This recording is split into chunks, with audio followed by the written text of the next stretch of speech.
Here is a Mazda CX-5. Before we get started though, let me give a quick shout out to Naya Motors Inc. for letting us use the car today to film the videos. They are a used car dealer here in Ottawa, Canada. Check out the link in the description for their entire inventory. There's a key. First thing we need to do is get that physical key out. So press down over there, and while you're pressing down, pull the physical key out. Now get a small flathead screwdriver, small narrow one that looks like this. A big fat thick one will not work. Put it right over there in that gap and twist it right. Same thing a little bit further down. Let's do it again. One more time, and that is good. Now let's do it one more time on the other side. You may have to do it twice over here, but yeah, even once it may just come off. Now let's get that cover off. You can get this cover off with just your fingernails. And now the battery's right there. There's nothing else holding the battery in place, so you can just turn the remote upside down and the battery's gonna fall out.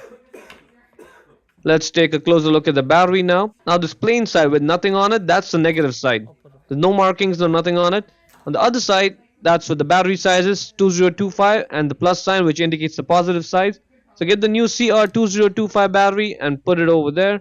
Then let's just put the cap back on.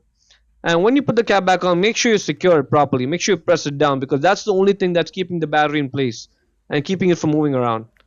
So press it down. That is good. Let's get the other end on it. Align that. Now once it's aligned, just push it together.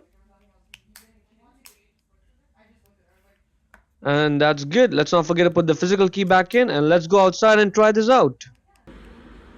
That's working, and so is that.